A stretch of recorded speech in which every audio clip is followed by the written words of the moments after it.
Hello friends, welcome to Telugu సమాచారాలు. ఈరోజు date వచ్చేసరికి 15th జూలై 2024. టైం వచ్చేసరికి 6 PM. ఇప్పటిదాకా ఉన్న న్యూస్ ఏంటో చూద్దాం పదండి. మీకు ఈ విషయం తెలుసా? మన ప్రధానమంత్రి నరేంద్ర మోడీ రీసెంట్గా ట్విట్టర్లో 100 మిలియన్ ఫాలోవర్స్ని క్రాస్ చేసి వరల్డ్లోనే సెకండ్ పొజిషన్లో మోస్ట్ ఫాలోడ్ పొలిటికల్ పర్సన్గా నిలిచారు. నెంబర్ 1 పొజిషన్లో former US president Obama 131 million ఫాలోవర్స్తో ఉన్నారు. పొలిటికల్గా కాకుండా ఓవరాల్గా కన్సిడర్ చేస్తే టాప్ 7 పొజిషన్లో నరేంద్ర మోడీ ఉన్నారు. టాప్ 6లో ఎవరున్నారో తెలుసుకోవాలంటే ఈ వీడియోలో చూడండి. ఫోటోషూట్ వల్ల మరో ప్రమాదం జరిగింది. రాజస్థాన్ పాలి అనే ప్లేస్లో 90 ఫీట్ పైన ఉన్న రైల్వే బ్రిడ్జ్ మీద ఫోటోషూట్ కోసం వెళ్ళిన రాహుల్ జాన్వీలు ఫోటోషూట్ చేస్తుండగా సడన్గా ట్రైన్ రావడం అబ్జర్వ్ చేసి భయపడి బ్రిడ్జ్ మీద నుంచి దూకేశారు. అలా దూకడం అబ్జర్వ్ చేసిన రైల్వే సిబ్బంది ట్రైన్ స్లో చేసి ఆపి అక్కడ దగ్గరగా ఉన్న పోలీసుల సహాయం తీసుకుని వాళ్ళిద్దరిని కాపాడారు. వాళ్ళిద్దరిని హాస్పిటల్లో జాయిన్ చేయగా అమ్మాయికి కాలు విరిగింది, అబ్బాయికి బ్యాక్ ఇంజరీస్ అయ్యాయి. ఇలాంటి ఫోటోషూట్స్ వల్ల చాలా మందికి ప్రాబ్లం అవుతుంది. చూసుకుని కొంచెం సేఫ్ ప్లేసెస్లో చేస్తే బెటర్. స్విగ్గీ అండ్ జొమాటో మళ్ళీ వాటి ప్లాట్ఫామ్ ఫీజుని ఇంక్రీజ్ చేశాయి.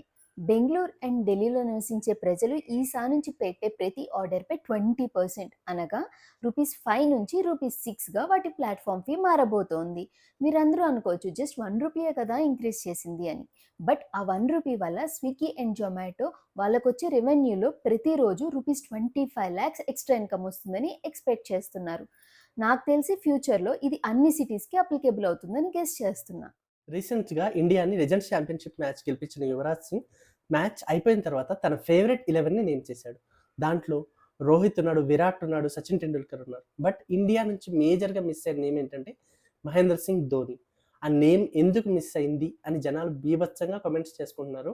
మీ ఒపీనియన్ ఏంటో కింద కామెంట్ సెక్షన్లో తెలియజేయండి.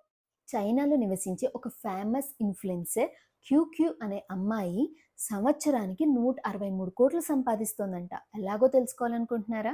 ఏం లేదండి, డబ్బున్న అబ్బాయిని ఎలా పడేయాలి అనే ట్రైనింగ్ ఇస్తూ అమ్మాయిలకి సంవత్సరానికి 163 కోట్లు సంపాదిస్తోందంట.